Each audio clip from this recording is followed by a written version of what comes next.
My name is Sarah, and I'm 35 years old. This is my story about my brother Tom. I grew up working in my dad's company. It was a big business that made furniture. When I was just 7 years old, I would go to the shop after school. I loved the smell of the wood. I loved watching Dad work. Tom is 3 years older than me. He never liked the business. He liked playing video games and hanging out with friends. But Dad always said Tom will run the company one day because he's the son. It made my stomach hurt to hear that. I learned everything about making furniture. I knew how to cut the wood. I knew how to paint and polish.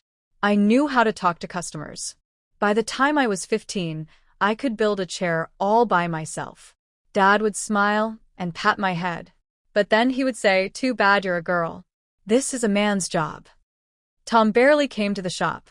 When he did come, he just sat on his phone. He didn't learn anything. The workers would ask him questions, and he didn't know the answers. But Dad still said, "Tom is learning. He will be the boss soon." When I finished high school, I begged Dad to let me work full-time. Dad said okay, but he paid me very little money. Tom went to college, but he failed most of his classes. He dropped out after 2 years. Dad wasn't even mad. He said, "College isn't for everyone. Come work with me, son." Tom came back to work at the company. Dad made him a manager right away. But Tom knew nothing about furniture. He made bad decisions. He ordered the wrong wood. He was rude to customers. One time he made us lose a huge order because he forgot to call the customer back. I had to fix all of Tom's mistakes. I worked 12 hours every day. I stayed late to finish orders. I talked to angry customers and made them happy again. The workers loved me. They said I was the one who really ran the business. But Dad still gave Tom all the credit. When we got a big new customer, Dad told everyone Tom brought in this deal. But it was me. I was the one who met with that customer 5 times. I was the one who showed them our best work. I didn't get bonuses like Tom did. Tom got a new car from Dad. I drove an old car that broke down all the time. Tom got his own office with a big window. I shared a desk with the secretary in the hallway. One day I asked Dad, "Why do you treat Tom better than me?" "I work harder. I know more. I care about this business." Dad looked at me with cold eyes. He said, "Because Tom is my son, and you're just my daughter. When I die, everything goes to him. That's how it works." Those words hurt so much I couldn't eat for 2 days. I thought about quitting. But I loved the business too much. I loved the furniture we made. I loved our workers who were like family to me. Years passed and Dad got old. His heart was weak. He had to stay in bed most days. Tom was supposed to be running the company now. But Tom didn't care. He came to work at 11 a.m. and left at 2 p.m. He went on vacations all the time. The business started losing money. I kept everything going. I worked 14 hours a day. I took care of orders. I managed the workers. I paid the bills. Without me, the company would have died.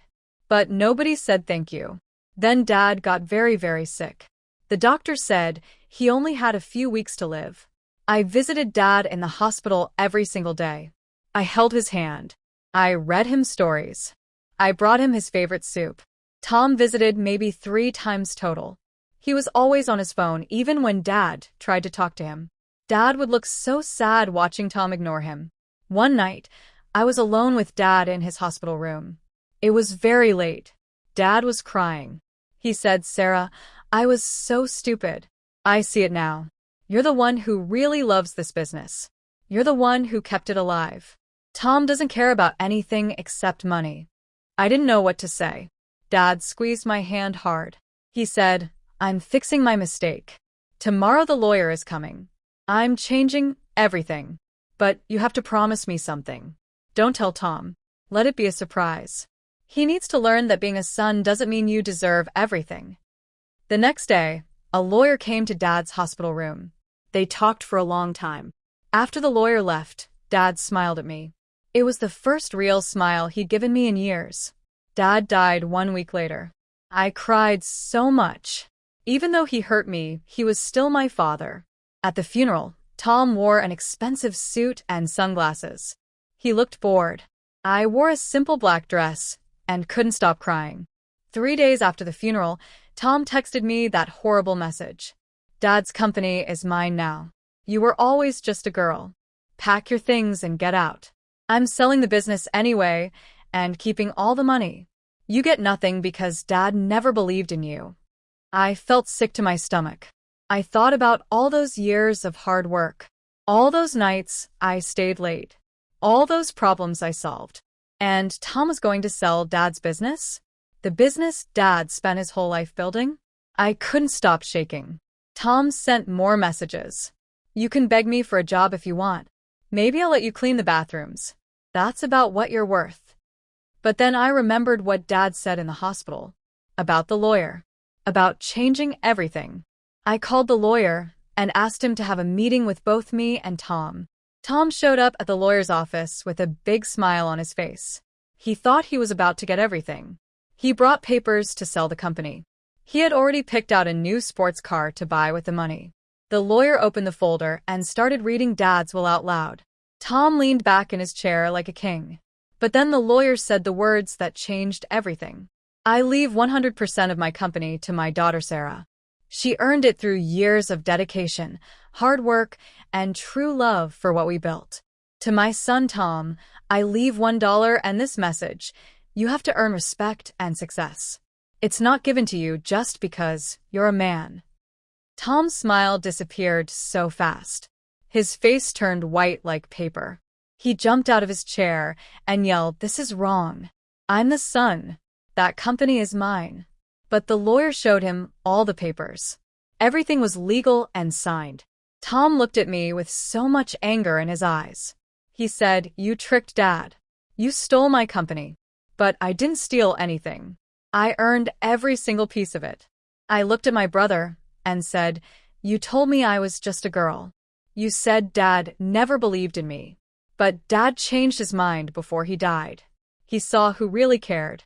He saw who really worked. And it wasn't you." Tom tried to fight it in court, but he lost. The company became 100% mine. The first thing I did was give all the workers a raise. They had been so loyal for so many years. The second thing I did was change the locks so Tom couldn't come in anymore. Tom had to get a regular job for the first time in his life. He works at a hardware store, now making minimum wage. He lives in a tiny apartment. All his fancy cars are gone. His rich friends don't call him anymore. The business is doing better than ever now. We make the most beautiful furniture in the whole state. Customers love us. We have a waiting list for our chairs and tables. I hired 3 young women to learn the business because I want them to know that girls can do anything. Sometimes Tom drives by the shop in his old beat-up car. He stares at the sign that now says Sarah's Fine Furniture, established by her father. The brother who said I was just a girl now watches me run the empire he thought was his, and the man who mocked me for being a woman now knows that being underestimated was my greatest advantage because nobody saw me coming until it was too late.